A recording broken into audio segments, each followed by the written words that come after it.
So as I've been saying in my previous Shudder Saturday videos, I've been on a Shudder winning streak. All the original content that I've been watching so far has been really, really good. However, that streak has ended. So when I saw the trailer to The Hunted, I was like, hey, this looks pretty cool. This kind of looks like a revenge film slash kind of loosely based on the Red Riding Hood story. So I was like, hey, that's actually a pretty good idea. I'll check it out. I've been on a Shudder streak, so I'm going to check this movie out and give it a shot. If anyone knows me, I love a good revenge film. I actually did a review on a movie called Revenge that is a Shudder film. So I was actually looking really forward to this one. And also when I read in the description of the movie, it did say it was loosely based on the Little Red Riding Hood story. I was like, oh, cool. I was like, maybe we'll get some werewolves or some cool wolf beasts or something. I don't know. We'll check it out. The quality of the film looked great, whatever. However, during the movie, I was like kind of losing interest because in the movie, it opens up with this young character. She gets kidnapped by these two men. And the film is being set up to be like a revenge film, basically. At one point, I was like, okay, I'm not sure where the Red Riding Hood thing comes in. However, I was like, oh, she's wearing a red jacket, so I guess that's a start. I was even thinking that the two male characters that abducted this girl, maybe they were supposed to represent wolves, because like I said, it was supposed to be loosely based, and I've seen that done before. There was an episode of Supernatural where bedtime stories were becoming reality, and there was a Little Red Riding Hood segment, so I was like, oh, okay, maybe it's going to be like that, which Supernatural did a really good job of doing that in that episode. So I was giving the movie a shot, and I just found myself losing interest. The villains seemed very cartoony. I was even thinking like, okay, maybe they're just like stupid bad guys. I couldn't tell.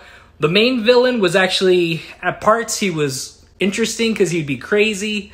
Then he'd be kind of stupid. And then he'd go back and forth between snapping from being normal to being crazy to being stupid.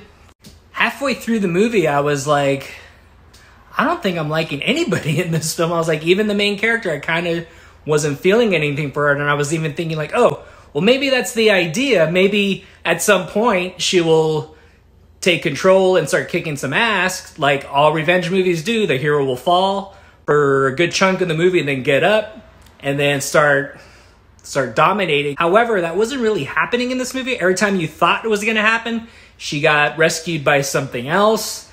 Either a random animal or a random person kind of came out of nowhere and kind of defeated the purpose of her rising up and starting to get some revenge out of it. So I was kind of like, this is getting disappointing. And like I said, everything was loosely based on Little Red Riding Hood. So I was like, okay, when's all this going to kind of like become a Red Riding Hood kind of thing? I was like, there's still no wolves in the movie. So even towards the end of the film, I felt like the character didn't change. She was still very helpless. I mean, even there was times when she was going to take the power back, so to speak, she kind of didn't. And it was kind of like, I was kind of like losing interest. And I was like, well, I've seen this done better. So it made me want to watch Revenge. It also made me want to watch Death Sentence, which is an awesome revenge film. And it also made me really want to watch, and it made me appreciate much more that Supernatural episode called Bedtime Stories, because they managed to integrate a Little Red Riding Hood story into the episode. I would say this is the first Shudder film, or first original Shudder film that I was kind of disappointed in. Positives on this film were the pacing was good, the quality was good as far as camera work and the look of the film. The scenes that they had inside a forest looked very cool. That was about it for me. None of the characters were likable. So I would suggest skip this one. But like I said, I could be wrong. It's just my opinion. What do I know? So please, don't forget to like and subscribe to my channel.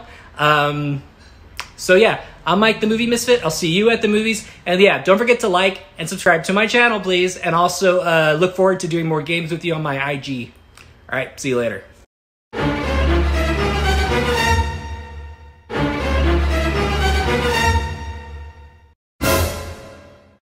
Don't I get to see it?